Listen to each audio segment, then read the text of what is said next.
Welcome, friends. Waking up at the level of the head is when you recognize not just as an idea, not just as a concept, but you actually see that what I am is what everything is. That there's this singleness, this unity of all. And that essence seems more primary than all the things I used to think were myself.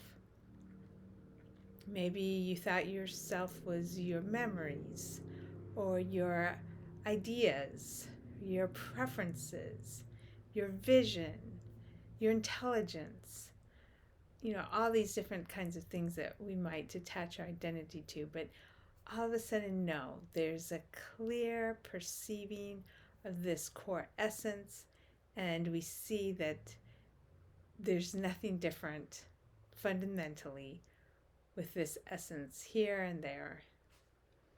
There's a continuity, there's a singleness, and the way we perceive that understanding, that knowing, that perceiving becomes more primary than our previous analytical approaches.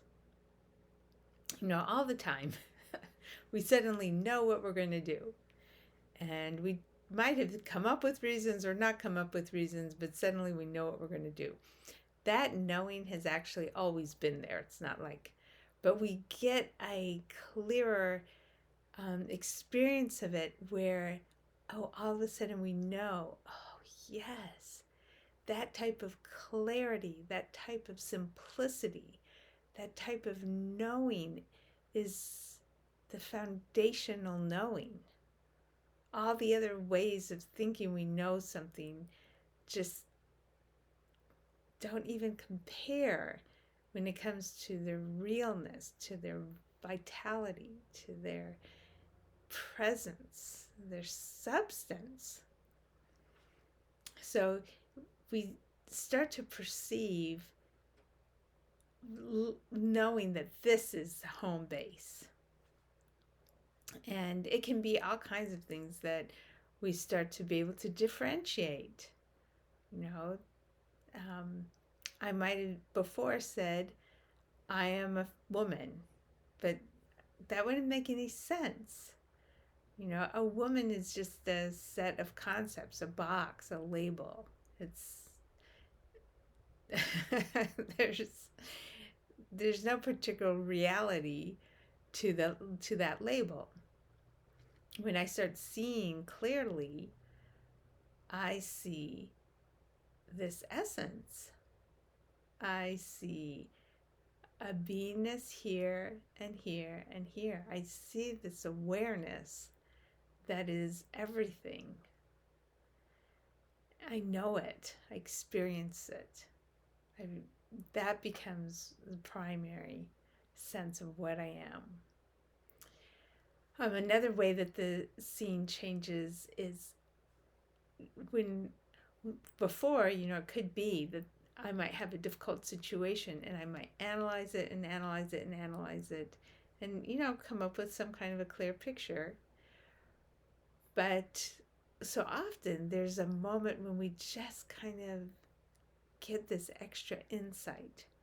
Well, that starts to become what we know to be truth. And we have easier access to landing there.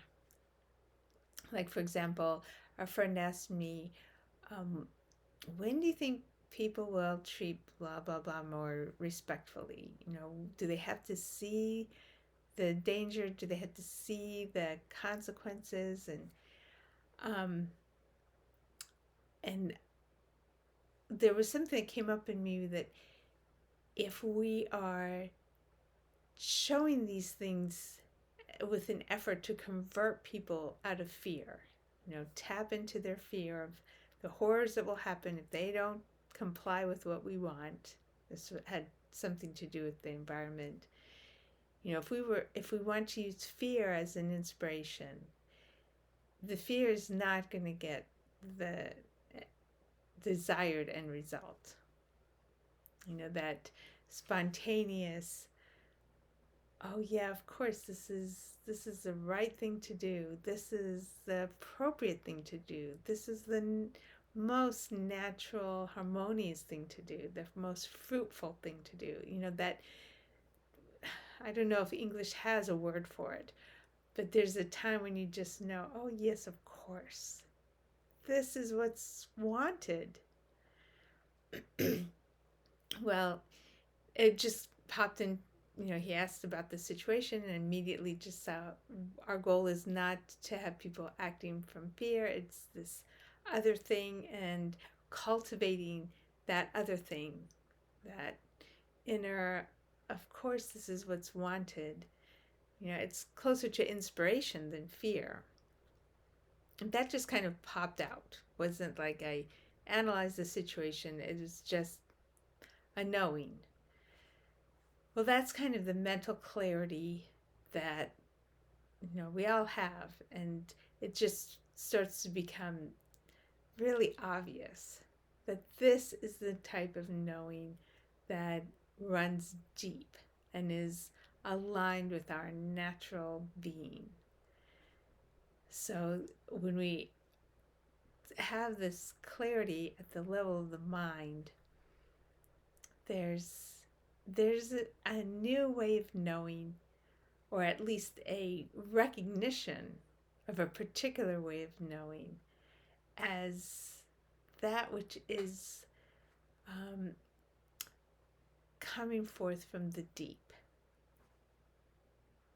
It's not a superficial, analytical, putting together all the pieces and our formulations. It's not a construct. It's not a concept. It's not a philosophy. It's not a formulation. There's an innate knowing and clarity. And once we start noticing, oh wow, yes, this is the true knowing, then when that's not present, we don't try to go using all these other analytical things that won't get us there. We relax, we open, we inquire, and we wait.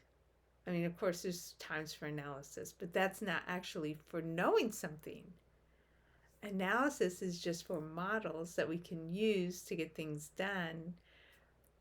But when we actually want to know, then we aren't going to lean on the analysis anymore. We're going to lean into this deeper clarity.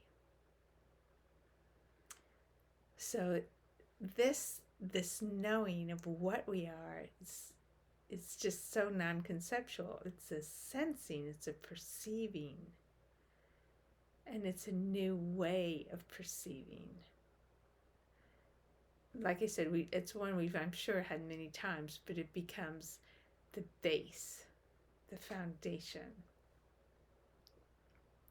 And once we're seen from that place, there's a sense of all of this is together, and all of this is right. We can't start making corrections when we feel this that we are, knowing is everything. We're not going to fix things. We might spontaneously contribute to their next stages, but we don't have to make things wrong anymore. We don't have to figure out the mess anymore. Instead, there's just a recognition that this that I am has its natural intelligence, its innate movement. And so there's participation without being the critique, providing the critique. There's a participation as part of the natural embracing, this is what I am, and now this is what I am, and now this is what I am. So waking up at the level of the head has a primary sense of clarity. And there's so much less confusion, so much less anxiety, so much less ungroundedness. Because when we're trying to rely on all those concepts, they birth anxiety, they birth confusion, they birth this back and forth, ungroundedness. But this simple, innate knowing has this restful, timeless aspect. So maybe this kind of helps you identify some of the experiences you're having, or some of the ways that you maybe direct your attention. That as you open, I'm sure you're experiencing this clarity, and perhaps this sharing just helps the fertilization as that process continues for all of us.